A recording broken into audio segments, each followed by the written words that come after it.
আসসালামু আলাইকুম প্রিয় বন্ধু শরীদ এবং দেশবাসী। বলতে চাই প্রবাসীদের জন্য কিছু কথা। অভাগা প্রবাসী নিজের জীবনকে বাজি রেখে আত্মীয় স্বজন, মাতৃভূমি, মাটি ত্যাগ করে যায় বিদেশে শ্রম বিক্রি করতে। মৃত্যুর ঝুঁকি, অপমান, লাঞ্ছনা, গঞ্জনা, কঠোর পরিশ্রম কোনো কিছুরই তোয়াক্কা করে না। কি অমানবিক অবস্থায় তারা দিন কাটায় অধিকাংশই। ভাগ্যবান কিছু আছেন, তাদের কথা বাদ দিন। তো আমি বলতেছি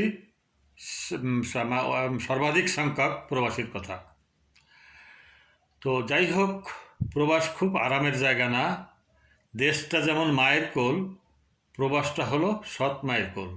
আর সৎ মায়ের কোলে সন্তান কেমন থাকে আপনাদের জানা, বলা লাগবে না। সেই অভাগা প্রবাসীদের নিয়ে কিছু কথা বলতে চাই। তো আমি আশা করি আপনারা শুনবেন এবং মতামত জানাবেন। আর আমার সম্মানিত পরম দরদি প্রবাসী ভাইদের উদ্দেশ্য করে বলছি, আপনারা ভিডিওটা দেখবেন এবং আপনাদের যার যার অভিজ্ঞতা, মন্তব্য এগুলো জানাবেন। আমার কমেন্ট বক্সে আপনাদের মতামত জানাবেন, কে কোন দেশে আছেন, কোন অবস্থায় আছেন এবং তাদের মনের কষ্ট, শরীরের কষ্ট, আর্থিক কষ্ট এবং তাদের যে তিক্ত অভিজ্ঞতা এটা জানাবেন। আমি দেখেছি শত শত প্রবাসী, চোখের জল তাদের শুকায় না। তো প্রবাসী মানে আত্মীয় স্বজন, প্রতিবেশী সবার কাছে একটা টাকার মেশিন। তার হৃদয় নাই, মন নাই, মানসিকতা নাই, চাহিদা নাই। সে শুধু মোমবাতির সুতার মতো জ্বলবে আর আলো দেবে, সেই আলোয় মজা করবে। আর তারপর প্রবাস থেকে আসলে মনে করে না জানি কত আরাম আয়েসে ছিল, দেখতে নাদুস সুদুস দেখা যাচ্ছে, একটু ভালো পোশাক পরে আসছে, মনে হয় সালাম দেয় আর টাকা দিয়ে যায়। আর তারা চায় যে এত সহজে মাংনা পাইছে, আমাদের আরও দিচ্ছে না কেন, আরও দিচ্ছে না কেন। তো একজন প্রবাসীর কতজনকে দিতে হয় এটা কিন্তু একমাত্র দাতা ছাড়া আর কেউ জানে না। আর যারা গ্রহণ করে, যারা সুবিধাভোগী, তাদের এইটা মাথায় খেলার সুযোগও নাই, আর তারা খেলাবেও না। যাই হোক, আমি ধারাবাহিকভাবে প্রবাসী ভাইদের, এই মহান রেমিট্যান্স যোদ্ধাদের উদ্দেশ্যে কিছু ধারাবাহিক ছাড়ব। তা আমি প্রবাসী ভাইদের অনুরোধ করব, আপনারা যে দেশে আছেন আপনাদের অভিজ্ঞতা শেয়ার করবেন, আপনাদের মতামত জানাবেন, দেশবাসী জানুক, আত্মীয় স্বজন জানুক।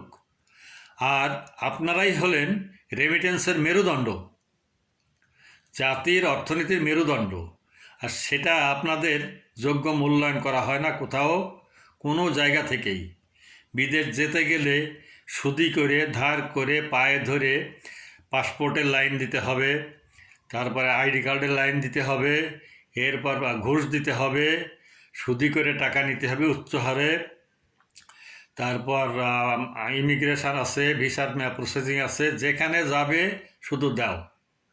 অথচ আমিও প্রবাসী ছিলাম, আমি পাকিস্তানি ইন্ডিয়ানদের কাছে শুনছি তাদের বিভিন্ন সংস্থা আছে, তারা খুব সহজ শর্তে লোন দেয়। আর সরকার পাসপোর্টের জন্য বিমানবন্দরে, ইমিগ্রেশনে সব জায়গায় সুন্দর একটা সহযোগিতা করে এবং সম্মান দেয় তাদের। আর তাদের প্রবাসীরা বিদেশেও ভালো থাকে, তার কারণ সেখানকার তাদের অ্যাম্বাসিগুলো তেমন গুরুত্ব দেয়, তাদের দেখাশোনা করে। তো যাই হোক, এই ভিডিওটা আমি বেশি লম্বা করতে চাচ্ছি না আজকে। আমি প্রবাসী ভাইদের উদ্দেশ্যে বলছি, আপনারা যে দেশে আছেন, আপনারা ভিডিওটা দেখলেই আপনারা মন্তব্য করে যাবেন, আপনাদের অভিজ্ঞতা শেয়ার করে যাবেন। আর আমি সেইটা নিয়ে আবার মতামত জানাবো, আবার দেশবাসীর কাছে বিশ্বের কাছে তুলে ধরবো, যাতে আপনার যোগ্য সম্মান পান, মর্যাদা পান, অধিকার পান। আর অনেক বঞ্চিত প্রবাসীকেও আমি দেখছি যে তাদের সব কিছু লুটে বেটে নিয়ে নিঃস্ব করে তাকে দূর দূর করে তাড়া দিচ্ছে বাড়ির থেকে। তো যাই হোক, আজকের মতো এই পর্যন্তই। আমি বিশেষ করে প্রবাসী ভাইদের বলবো, আপনারা ভিডিওটায় অবশ্যই কমেন্ট বক্সে আপনাদের অভিজ্ঞতা, আপনাদের অবস্থান, আপনাদের পরিস্থিতি জানাবেন। ধন্যবাদ।